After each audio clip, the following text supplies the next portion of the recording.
Love your Neil. background. Thank you. It fits the brand. So Yeah, my name is Neil. I'm with Dorkaholics, where we believe that there's a dork in everyone, and it's our job to bring that dork out into the world. amazing. Well, well, you found a big dork, so I mean, I good love to job. break the ice and find out what made you a dork growing up. Um, so much. I mean, I did love comic books. I loved gaming. I don't know if these things are dork things anymore, though. They're like cool now. Hmm. Yeah, being a dork is cool. Yeah, exactly. So I wanted to ask, how did you get involved with this documentary? Just because it's K-pop, you're talking to like one of the most influential people in the industry. Yes. How did I get involved? Well, the project was brought to me by this machine who was developing, possibly doing a doc around him. And they were looking for directors that might be interested, and then to then bring to Mr. Lee to see if there was, chemistry there.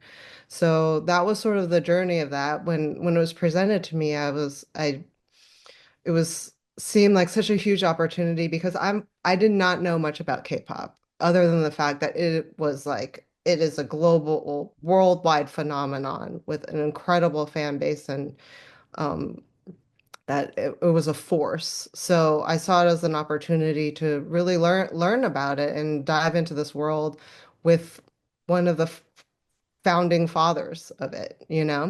Hmm. So yeah, that was sort of that journey. I listen to K-pop pretty regularly, but Great. I had no idea about the scandals, especially involved with SM, especially with all the trials and tribulations that Suman went through. Yeah, well, I mean, the thing with SM happened during our filming. So, that was that was like a journey that we were there for. But and initially it was like how we have a whole other act now. But I think story-wise, it points to the fact of that he's so driven that he deals with these enormous challenges and can quickly pivot and move on.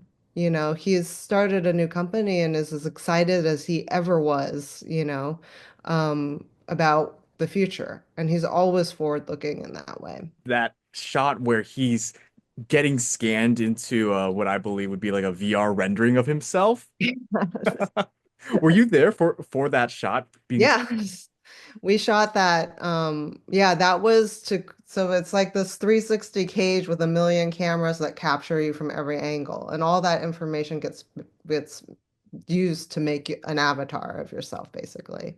Um, so that was an incredible thing to see. And the avatar that was created out of that is actually in the credits. Yes, I did catch that. It feels so like this was done hand in hand with Suman in a way. Would you say so? Of course, like the film is it's not it was an act like he gave us access to him. It was made with his participation. Um, but he expressed to me on the first day that we met, and this was partly why I was so excited. It was like he didn't really want to talk about the past and like, oh, this is what I do. Like he was like, I'm gonna make an avatar. I'm gonna, there's gonna be like five versions of me, and one will be a cartoon, one will be a like he was so excited. I was like, what? Like you're and by then he had already made Espa that had avatar counterparts. And so I was just like, I need to know about all of it, basically. And I was like, when you make it, I want to film it. I want to film it. Like we need to say, he was like, okay, okay, okay. So from the beginning, we knew we wanted to capture that actually being done. Mhm. And then not just the rendering of the avatar in the credits, but throughout the documentary, there's that shot where he is walking through a desert of sorts. Yes. Yeah, that's meant to be KWANGYA, which is the Korean word for wilderness. It's a biblical reference. So when Moses was, it's a place of trials basically. Like when Moses walked through the desert for 40 days, and um, but you know so it's something that he refers to a lot and is in SM was in the SM zeitgeist as well. Like Kwangya was the place that all the artists, the world where all the mythology of the artists live. There's just so many good parts that I've watched the documentary twice actually, just because when it comes to subtitled works, I just like to make Oh sure I yeah. it's a thing. Yeah. And Though that's amazing. and SM, he just has so many great quotes like about dreams, about like how rich nations have had power to influence culture, but in his lifetime, he's seen that shift where he's put in work to do so. Yeah. I What was mean, go ahead. what was your favorite quote that you heard him say? I mean, I think I love when he says it's not K-pop, it's global pop, it's planet pop. Because really like that is the vision that he's had from the beginning, you know? That to make music for the entire world. And it is a music and culture that has crossed all those boundaries. Um, so I think even though he was kind of joking, it's true. It's like at the heart of what he wanted to do. And then as the director for this documentary, was there anything that you really wanted to include that unfortunately had to be left out that you in a dream scenario you could include in a director's cut of this documentary?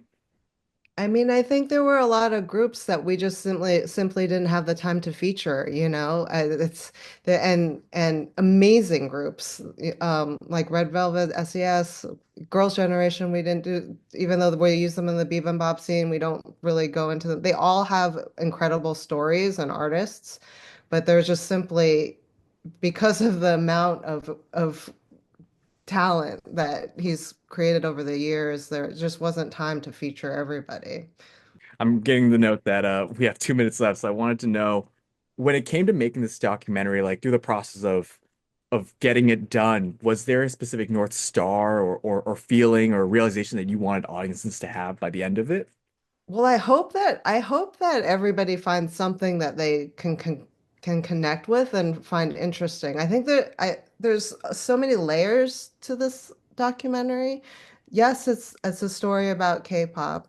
It's also a story about an individual, but it's also tied to the story of Korea and the growth of it. And then there's another technology story on top of it. So it's really something that brings a lot of worlds together.